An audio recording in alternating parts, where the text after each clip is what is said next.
बिस्मिल्लाहिर्रहमानिर्रहीम। Political science का आज हमारा पहला लेक्चर है और हमारा पहला टॉपिक है state and it's element. Political science basically जो है वो स्टडी ऑफ स्टेट और उसके इंस्टीट्यूशंस हैं। ठीक है, हम जो है वो पॉलिटिकल साइंस में हमारा जो मेन फोकस होता है वो स्टेट पे होता है और उसके इंस्टीट्यूशंस पे होते हैं। स्टेट क्या होती है? स्टेट जो है वो पॉलिटिकली ऑर्गेनाइज्ड कम्युनिटी है, ऐसी कम्युनिटी जो पॉलिटिकली ऑर्गेनाइज्ड हो। अब पॉलिटिकली ऑर्गेनाइज होने से मुराद यहाँ पे ये है कि वहाँ पे एक गवर्नमेंट का सिस्टम हो, गवर्नमेंट हो जो लोगों को वहाँ चलाए। ठीक है, कि लोगों ने किस टाइम पे क्या करना है, लोगों के लिए जो है वो लॉ और ऑर्डर मेंटेन करे, लोग जो है वो इजीली अपने जो है वो राइट्स अवेल कर सकें और अपनी ड्यूटीज़ परफॉर्म कर सकें। जो स्टेट का वर्ड है ग्रीक्स में वो लोग कहते थे पोल्स।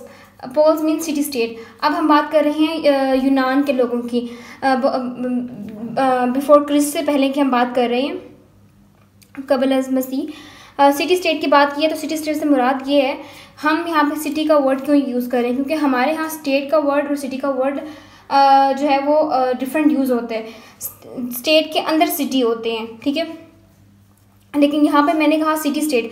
सिटी स्टेट से मुराद ये है कि वहाँ पे जो है वो वैलीज़ और माउंटेन्स का कॉन्सेप्ट हुआ करता था।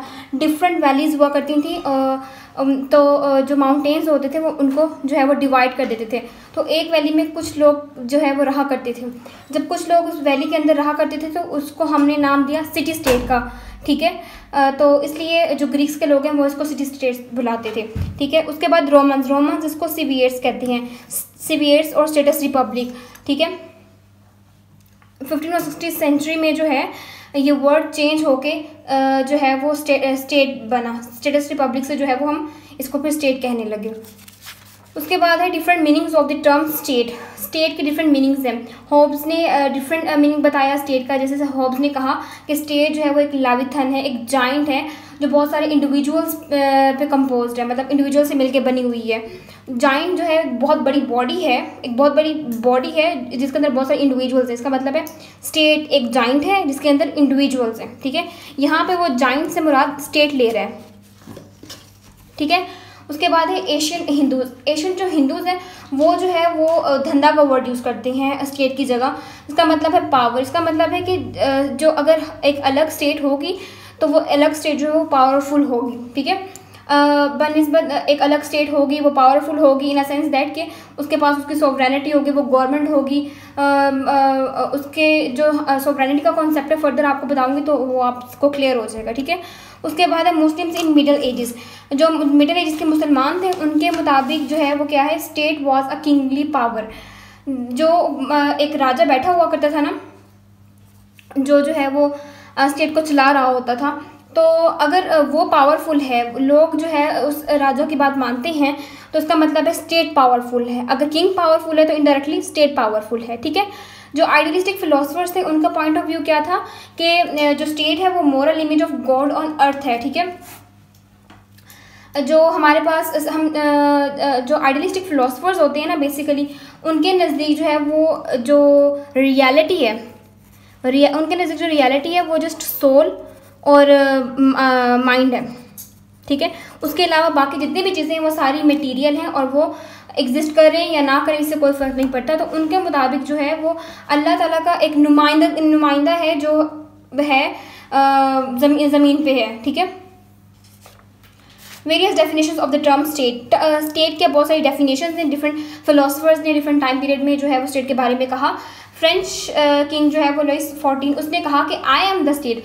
अब उसने ये क्यों कहा कि आई एम द स्टेट? वो तो एक इंसान है, कोई फिजिकल नॉन लिविंग थिंग थोड़ी है कि उसने कह दी कि आई एम द स्टेट, क्योंकि स्टेट जो है वो एक फिजिकल क्वांटिटी है, नॉन लिविंग क्वांटिटी है। ठीक है, फिर उसने ये क्यों कह दिया कि आई एम द स्टेट? ठीक है, तो उसने इसलिए कहा कि आई एम द स्टेट। उस टाइम पे सबसे पहले ये बात जाने कि 18वीं सेंचुरी तक स्टेट और गवर्नमेंट में कोई डिफरेंस नहीं था। ये जो दोनों टर्म्स हैं स्टेट और गवर्नमेंट वो इंटरचेंजेबली यूज़ होती थी। 18वीं सेंचुरी में रूसो ने आके फर्स्ट टाइम डिफ्रेंशिएट किया कि जो है वो स्टेट जो है वो एक एब्स्ट्रैक्ट क्वांटिटी है। ठीक है, एब्स्ट्रैक्ट है, और जो गवर्नमेंट है वो कंक्रीट है, वो लोगों से मिलके बनी है। स्टेट एक फिजिकल प्रॉपर्टी है। ठीक है, यहाँ ये मुराद है कि आई एम द स्टेट। अगर मैं स्टेट हूँ उसका मुराद ये है कि मैं जो है वो गवर्नमेंट हूँ, और अगर मैं गवर्नमेंट में हूँ तो मैं पावरफुल हूँ। अगर मैं पावरफुल हूँ तो इसका मतलब आई एम द स्टेट, ठीक है। उसके बाद अब वुड्रो विल्सन ने कहा, वुड्रो विल्सन ने बहुत सिंपल जो है वो डेफिनेशन दी स्टेट की, people organize for a law within a definite territory, एक चंद लोग जो है वो मिलकर रहेंगे डेफिनेट लॉ के अंदर, और एक उनकी डेफिनेट जो है वो टेरिटरी होगी, और टेरिटरी में जो भी लोग मौजूद होंगे उनको प्रॉपर एक लॉ के अंडर चलाया जाएगा, ठीक है। Elements of the state, 4 elements state के, ठीक है। पहला है पॉपुलेशन, टेरिटरी, गवर्नमेंट और सॉवरेनिटी। जब तक ये जो एलिमेंट्स हैं ये कंप्लीट नहीं होंगे तब तक स्टेट का मतलब स्टेट कंप्लीट नहीं होगी। जिस तरह ये एक स्क्वायर बॉक्स है, ठीक है, अगर इसके 3 डब्बे हैं या 3 लाइंस हैं, जब तक चौथी लाइन नहीं होगी तब तक मैं इसको जो है वो स्क्वायर बॉक्स नहीं बोलूँगी, ठीक है। तो इसी तरह अगर ये चारों एलिमेंट स्टेट के अंदर मौजूद नहीं होंगे तब तक मैं स्टेट नहीं कह सकती। पहला एलिमेंट उसका है पॉपुलेशन। अब पॉपुलेशन क्या होती है, कुछ लोग जो हैं वो ग्रुप्स में कुछ लोग जो है वो groups of the people living in a certain area, कुछ लोग जो है वो ख़ास मखसूस एरिया के अंदर रह रहे होते हैं, उसको हम पॉपुलेशन कह देते हैं। एक स्टेट के अंदर 3 तरह के जो लोग होते हैं वो पॉपुलेशन बनाते हैं, जैसे सिटीजन्स हो गए, नेशनल्स हो गए और एलियंस हो गए। सिटीजन्स क्या हुए, सिटीजन जो परमानेंट सिटीजन्स होते हैं, लोग होते हैं जो एक ही उसी स्टेट में पैदा होते हैं, उसके फादर एंड सिस्टर्स सब उसी स्टेट में रहते हैं, तो ऑटोमेटिकली जब वो पैदा होते हैं तो वो जो है वो स्टेट के सिटीजन्स होते हैं। वो अपने राइट्स भी इंजॉय कर रहे होते हैं और अपनी ड्यूटीज़ भी परफॉर्म कर रहे होते हैं। जैसा कि हमारे कॉन्स्टिट्यूशन में कुछ जो है वो राइट्स हैं और जो कुछ जो है वो ड्यूटीज़ हैं, उन सबको जो है वो परफॉर्म करना होता है लोगों ने। उसके अलावा नेशनल्स, नेशनल्स वो जो यहाँ के सिटीजन्स नहीं हैं लेकिन दूसरे स्टेट से यहाँ पे रहने आए हैं, ठीक है। उनके लिए जो है उनका सिर्फ ये काम होता है कि वो चंद जो है वो राइट्स को एंजॉय करें, उनकी कोई ड्यूटीज़ नहीं होती। उसके बाद तीसरे नंबर पे जो है वो एलियंस। ये ऐसे लोग होते हैं जो ख़ास तौर पर कुछ टाइम के लिए आए होते हैं, किसी बिजनेस पर्पज़ के थ्रू, किसी बिजनेस पर्पज़ की वजह से आए हुए होते हैं, ठीक है। ये लोग जो है वो सिर्फ जो सिविल राइट ऑफ प्रॉपर्टी और लाइफ है उसको एंजॉय कर सकते हैं, इनके कोई ड्यूटीज़ नहीं होती और उनको प्रॉपर सिक्योरिटी भी नहीं फराहम की जाती स्टेट की तरफ से। अब सवाल ये पैदा होता है कि जो स्टेट की पॉपुलेशन है वो कितनी होनी चाहिए। तो डिफरेंट फिलोसफर्स ने डिफरेंट टाइम पीरियड में स्टेट की पॉपुलेशन बताई है। जैसे प्लेटो ने कहा कि जो स्टेट की पॉपुलेशन है वो 5040 होनी चाहिए, मतलब एक स्टेट के अंदर 5040 लोग होने चाहिए। रूसो ने कहा कि नहीं, एक स्टेट के अंदर 10,000 लोग होने चाहिए। एरिस्टोटल ने कहा कि नहीं, एक स्टेट के अंदर 10,000 से लेकर 1,00,000 लोग होने चाहिए, ठीक है। तो अब बहुत सारे लोगों ने फिलोसफर्स ने जो है वो डिफरेंट डेफिनेशन दे दी कि इतने लोग होने चाहिए। अब ये बहुत अजीब सी बात है कि जो गवर्नमेंट है वो कंट्रोल करे कि एक स्टेट के अंदर कितनी पॉपुलेशन होनी चाहिए, क्योंकि बर्थ रेट और डेथ रेट जो है वो ह्यूमन कंट्रोल नहीं है, तो हम ह्यूमंस जो है उसको कंट्रोल नहीं कर सकते। सो ये जो है वो पॉसिबल नहीं है। उसके बाद है states population in the modern times. अब जो मॉडर्न टाइम पीरियड है उसके अंदर बहुत सारी स्टेट्स एग्जिस्ट कर रही हैं, नेशन स्टेट्स हैं, कुछ छोटी स्टेट्स हैं, कुछ बड़ी स्टेट्स हैं, कुछ का एरिया बड़ा है, कुछ की पॉपुलेशन ज़्यादा है। यहाँ पे एग्जांपल्स दी हुई हैं। For example small states like Albania and Panama. Panama के अंदर चंद लाख लोग हैं जो रह रहे हैं, जबकि लार्ज स्टेट्स 1991 में जब यूएसएसआर टूटा, यूएसएसआर क्या है, union of Soviet socialist Republic, ठीक है। ये एक यूनियन था जो कि अब टूट के रशिया बना। उसकी जो आबादी थी वो 28 करोड़ थी, जबकि चाइना की जो आबादी है, जो हमारा हमसाया मुल्क है, उसकी आबादी जो है वो 100 करोड़ है। तो ये जो है वो वेरिएबल्स जो चेंज होते रहते हैं, हम जो है इनको कंट्रोल नहीं कर सकते। सो फर्दर जो हमारा नेक्स्ट पॉइंट है, नेक्स्ट एलिमेंट है, वो है टेरिटरी। जो हमारे पास स्टेट की बाउंड्री होती है ना, उसको हम जो है वो टेरिटरी कहते हैं। फॉर एग्जांपल रफ सा जो है वो मैप ले लें आप पाकिस्तान के, जो हमारे पास नॉर्थ, साउथ, ईस्ट, वेस्ट। हमारे पास नॉर्थ में क्या है, चाइना, ईस्ट में क्या है, इंडिया, साउथ में क्या है, अरेबियन सी, और हमारे पास वेस्ट में क्या है, ईरान, अफगानिस्तान। इस टेरिटरी के अंदर अंदर जो जहाँ जो एरिया है ना, उसको हम क्या कहते हैं, उसको हम पाकिस्तान कहते हैं, ठीक है। बाहर अगर हम निकलेंगे शुमाल की जानिब, या शुमाल की जानिब निकलेंगे तो चाइना आएगा, मशरिक़ की जानिब निकलेंगे तो इंडिया आएगा, जनूब की जानिब निकलेंगे तो बहिर अरब आएगा, और अगर वेस्ट की तरफ निकलेंगे तो हमारे पास अफगानिस्तान या फिर ईरान आएगा, ठीक है। तो हम इस टेरिटरी के अंदर जितना भी एरिया उसको हम पाकिस्तान कहते हैं।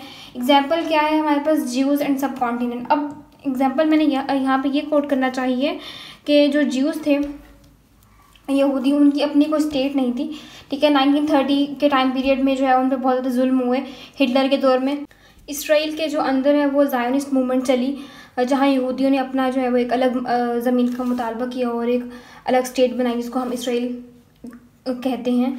उसके बाद सब कॉन्टिनेंट की एग्जांपल लीजिए, यहाँ पे 2 कौमें आबाद थी, एक हिंदू और एक मुसलमान। दोनों जो है अपनी अलग अलग उनकी सिविलाइजेशंस थी, इकट्ठे नहीं रह सकते थे। तो फिर जो है उन्होंने अपनी अलग स्टेट का मुतालबा किया। पाकिस्तान ने जो है वो दुनिया के नक्शे पे वजूद में आया, तो इस तरह से जो है वो एक अलग स्टेट बनी। पाकिस्तान को हम न्यूली बॉर्न स्टेट कहते हैं। पहले इस स्टेट का कोई जो है वो नाम व निशान नहीं था, इसको बनाया गया है। अब अगला सवाल ये है कि what should be the size of the territory. Territory कितनी होनी चाहिए एक स्टेट के अंदर? इवन स्मॉल टेरिटरी होनी चाहिए कि लार्ज टेरिटरी होनी चाहिए? तो कहा जाता है कि अगर स्मॉल टेरिटरी होगी तो वो एडमिनिस्टर करने के लिए बहुत आसान होगी। अगर लंबी टेरिटरी होगी, ज़्यादा टेरिटरी होगी, तो जो है वो एरिया ज़्यादा हो जाएगा, तो उस एरिया को कवर करते हुए इतना टाइम लग जाएगा जिसकी वजह से लोगों में जो है वो पैशन नहीं रहेगा, वो जज्बा नहीं रहेगा उस चीज़ को अपने काम को परफॉर्म करने का। अगर स्मॉल स्टेट होगी, डिस्टेंस कम होगा, हर चीज़ पास पास होगी, तो जो है वो ईजिली हर चीज़ जो है वो मैनेज हो जाएगी, गवर्नमेंट के लिए आसान हो जाएगा। एक जर्मन फिलोसोफर हैं ट्रेंचकी, उसका कहना है कि अगर जो है वो स्टेट छोटी होगी तो ये एक बहुत बड़ा गुनाह है कि एक स्टेट जो है वो एक पावरफुल चीज़ है, वो बहुत छोटी होगी। तो अगर वो पावरफुल है उसका मतलब ये है कि वो बड़ी होनी चाहिए। तो यहाँ पे बड़ी होने से मुराद ये है कि अगर स्मॉल स्टेट होगी ना तो उसके अंदर जो है वो रिसोर्सेज नहीं होंगे, उसके अंदर माउंटेन्स का इतना एरिया कवर नहीं होगा, सी नहीं होगा, तो इसलिए स्टेट जो है वो बड़ी हो ताकि इकोनॉमिक रिसोर्सेज जो है वो पूरे हो सकें। अब यहाँ पे जो है वो एक एग्जांपल लें, ठीक है। एक चीज़ समझानी है कि मतलब किस हद तक अगर दरमियान में एक सी आ रहा है ना तो स्टेट की बाउंड्री क्या है, कितना पानी जो है वो स्टेट का होगा, कितना पानी नहीं होगा। फॉर एग्जांपल ये हमारी स्टेट है पाकिस्तान, ठीक है। यहाँ इसकी जो है वो लैंड ख़त्म हो रही है, ठीक है। लैंड से 12 नॉटिक माइल्स का जो फासला है ना, ठीक है, यहाँ तक का जो एरिया है इसको हम कहते हैं टेरिटोरियल सी। क्या कहते हैं? टेरिटोरियल सी। मतलब 12 नॉटिक माइल्स तक का जो एरिया है वो एक स्टेट का हिस्सा है, इसके ऊपर स्टेट की ज्यूरिस्डिक्शन है। आगे का जितना भी एरिया है उस पर जो है वो स्टेट की ज्यूरिस्डिक्शन नहीं है, वो इंटरनेशनल वाटर्स में शामिल होगा, ठीक है। वो इंटरनेशनल वाटर्स में शामिल होगा और उस पर जो है वो अगर जो है वो उसको वो चाहिए, रिसोर्सेज चाहिए, फ़िशिंग के लिए जाना है किसी स्टेट ने तो वो जा सकता है, लेकिन यहाँ इन एरिया पे इसकी जो है वो ज्यूरिस्डिक्शन नहीं होगी, ठीक है। उसके बाद फर्दर क्या है? फर्दर हमारे पास है गवर्नमेंट। गवर्नमेंट में क्या है? A group of the people has authority to govern the state. कि कुछ लोगों के पास अथॉरिटी है, उन्होंने जो है वो स्टेट को गवर्न करना है, रेगुलेट करना है वहाँ मौजूद लोगों को, कि वो लोग जो है वो किस तरह से जो रेगुलेट करना है, ये सारी ड्यूटी जो है वो स्टेट की है। अगर अब यहाँ देखें, ये जो है वो एक स्टेट का तीसरा और इम्पॉर्टेंट एलिमेंट है। अगर गवर्नमेंट नहीं होगी तो स्टेट को गवर्न करना बहुत मुश्किल हो जाएगा। वहाँ जो मौजूद लोग होंगे अगर उनको गवर्न नहीं किया जाएगा तो एक अनार्की की सिचुएशन जो है वो क्रिएट हो जाएगी।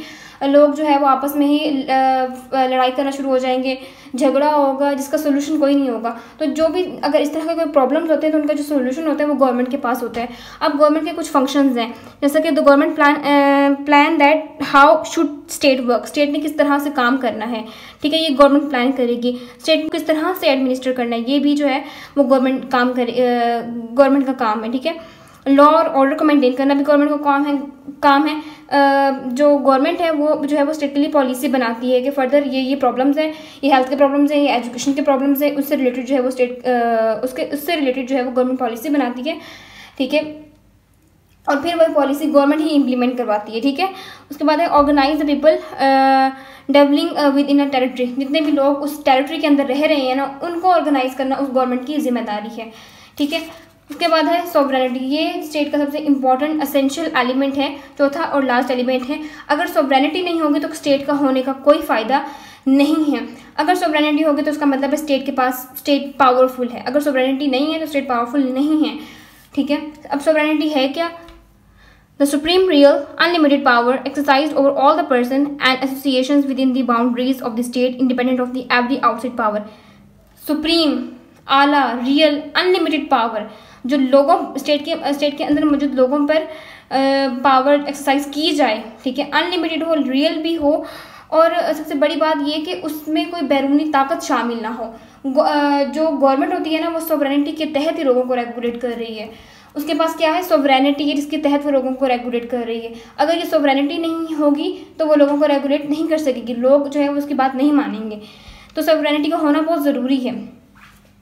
इसलिए कहा जाता है कि sovereignty is the soul of the state. Soul हम कहते हैं एक इम्पॉर्टेंट चीज़ होती है, ठीक है। हमारी बॉडी में सबसे इम्पॉर्टेंट जो चीज़ होती है वो सोल है। अगर सोल है तो हम हैं, अगर सोल नहीं है तो हम भी नहीं होंगे। इसलिए अगर सॉवरेनिटी है तो स्टेट है, और अगर स्टेट सॉवरेनिटी नहीं है तो स्टेट भी नहीं है। स्टेट इज़ इंटरनली और एक्सटर्नली इंडिपेंडेंट। इससे मुराद ये है कि लोगों को ऑर्गेनाइज करने के लिए स्टेट के अंदर गवर्नमेंट जो है वो इंडिपेंडेंट है। गवर्नमेंट की बात मानना लोगों को लाजमन है।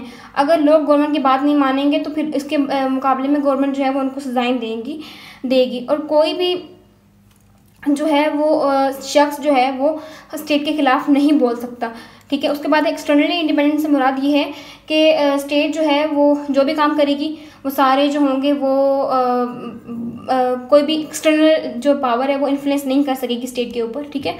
अगर वो इन्फ्लुएंस करेगी, फॉर एग्जांपल अगर कोई भी डिसीजन हमारी गवर्नमेंट लेती है पाकिस्तान की, और उसमें अमेरिका अगर इन्वॉल्व होता है, इंग्लैंड इन्वॉल्व होता है, तो इसका मतलब ये है कि उसने अपनी सॉवरेनिटी लूज़ कर दी है। पाकिस्तान जो है वो सॉवरेन नहीं है। ये चारों एलिमेंट्स होंगे तो जो एक स्टेट है वो एक रियल सेंस में एक स्टेट होगी। अब फॉर एग्जांपल हम एग्जांपल लेते हैं इसकी अफगानिस्तान की। अफगानिस्तान जो हमारा हमसाया मुल्क है उसके अंदर स्टेट है, ठीक है, वहाँ पे स्टेट मौजूद है, लेकिन वहाँ पे गवर्नमेंट नहीं है। अब गवर्नमेंट नहीं है तो उसका मतलब है वो एक फेल्ड स्टेट है, ठीक है। स्टेट तो है मगर वो क्या है, फेल्ड स्टेट है, क्योंकि उसका चौथा एलिमेंट कंप्लीट नहीं है। सो यहाँ पे हमारा जो है वो आज का टॉपिक एंड होता है। अल्लाह हाफिज़।